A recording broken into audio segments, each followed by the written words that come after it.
लोकसभेप्रमाणे सांगली विधानसभा मतदारसंघात पृथ्वीराज पाटील यांची काँग्रेसने लादली आहे। गेल्या निवडणुकीवेळी त्यांनी 2024ला जयश्री पाटील यांना उमेदवारी मिळण्यासाठी पाठिंबा देण्याची ग्वाही दिली होती, मात्र त्यांनी हा शब्द फिरवला।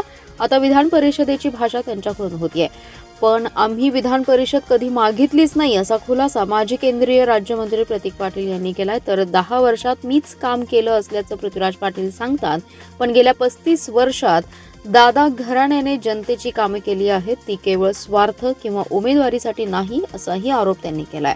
प्रतीक पाटील म्हणाले, मतदारसंघातील काँग्रेस पक्षाच्या कार्यकर्त्यांनी जयश्री पाटील यांना विधानसभेची उमेदवारी द्यावी अशी मागणी केली होती। त्यांचा दावा योग्यच आहे। लोकसभेला देखील दादा घराण्याबाबतीत असंच घडलं, आम्ही कमी पडलो, त्यामुळे विधानसभेला जयश्री पाटील समाजासमोर अपक्ष म्हणून जात आहेत, पण त्यांनी विधान परिषदेची मागणी केली नव्हती। पृथ्वीराज पाटील हे चुकीचे बोलत आहेत। काँग्रेस नेते देखील खंत व्यक्त करत आहेत। गेल्या विधानसभा निवडणुकीत जयश्री पाटील आणि विशाल पाटील यांनी पृथ्वीराज पाटील यांच्यासाठी सभा घेतल्या, बैठका घेतल्या, त्यामुळे कमी मताधिक्याने त्यांचा पराभव झाला। त्याचं भांडवल पृथ्वीराज पाटील यांनी काँग्रेस नेत्यांकडे केलं। त्यापेक्षा 2024ला विधानसभेला जयश्री पाटील यांना पाठिंबा देण्याचा शब्द दिला होता, तो शब्द त्यांनी का पाळला नाही?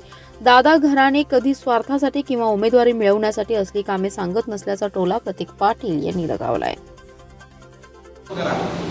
जी उभा आहे त्याचे गाडगे असतील, त्या ठिकाणी काँग्रेसचा उमेदवार पृथ्वीराज पाटील असतील, त्या ठिकाणी जयश्री वहिनी असतील, आम्हाला सगळ्यांना बोलवा, डिबेट घ्या, तुम्ही काय केले त्यांनी विषय मांडून दे आणि मग तुम्ही ठरवा ना कुणाची बाजू घ्यायची। आज पक्षात आम्हाला ही पाळी आली, पक्षाला सांगायची डिबेट घ्या आणि कोण उमेदवार श्रेष्ठ आहे ठरवा। पक्ष बोलवत नाही म्हणून आम्हाला या ठिकाणी अपक्ष उभा राहायची पाळी आली। विशालच्या वेळेस तेच झालं आणि आज काँग्रेसच्या वेळेस आता सुद्धा जयश्री वहिनीशिवाय दिसवायला लागलं।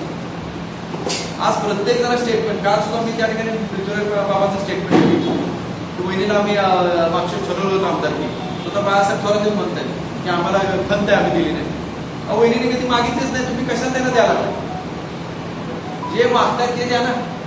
त्यांचे नवरे वारलेले, त्या जागा त्यांचा हक्क होता। आज त्यांचा कार्यकर्त्याचा संच उभा आहे, त्या संचाची मागणी आहे की आमची वहिनी आहे, मदन मोहने आम्हाला त्या ठिकाणी प्रत्येकाला नगरसेवक करायला काय केलं आम्हाला माहिती आहे। आज वहिनीला आम्हाला त्या ठिकाणी पाहिजे, आम्हाला आमचा आमदार पाहिजे। एवढी वर्ष आम्ही ज्याच्याशी झटा लागलोय, त्याच्यासाठी आमचा आज तिथं माणूस येऊन झटणार आहे, आमचं व्यक्ती येऊन झटणार आहे। त्यावेळेस तुम्ही सीट बदलली, वहिनीला पक्षातली लोक येऊन भेटली, बाबा तुम्ही थांबा लागते, त्या ठिकाणी तुम्हाला तिकीट दिले, पुढच्याच तुम्ही उभा राहा। आणि दोघंही विशालाने त्या ठिकाणी वहिनी तयार झाल्या आणि त्या ठिकाणी उभा राहून त्याच्या पाठीशी उभा राहून त्यांनी केलं ना। पण वर जाऊन वाजवायला 6,000 रुपयाने मी पडलो फक्त। अरे तू 6,000 नाही, सगळी काँग्रेस एकजूट झाली होती, एक कधी त्याला समजतात आणि दिलेला शब्द का म्हणून पाळला नाही? ते प्रत्येकाने उठसूट सांगायचे असं झालं तुम्हाला माहिती नाही, असं तुम्हाला माहिती काय माहित नाही।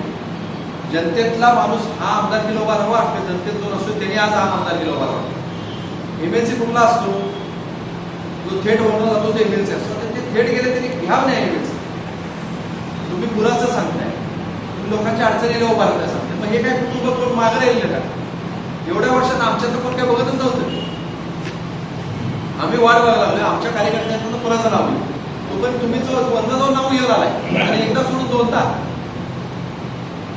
मी स्पष्टपणे सांगतो, त्यांची उमेदवारी वरनं दिलेली आहे, लादलेली उमेदवारी नाही इलाज आहे। मागच्या वेळेस घेतली, प्रत्येक वहिनीच्या कार्यकर्त्यांना ती निभवली, हे प्रत्येक वेळा होऊ शकत नाही, म्हणून वहिनीने तो निर्णय घेतला फक्त कार्यकर्त्यांचा। एवढ्यासाठी आज प्रेस घ्यायची पाळी की हे जे वावगे उठवा लागले आणि प्रत्येकाने वेगवेगळं सांगायचे होऊ नये, म्हणून आमचं मत होतं बाबा हे पक्षाचं मातावर म्हणून मी या ठिकाणी आपल्याला बोलतो।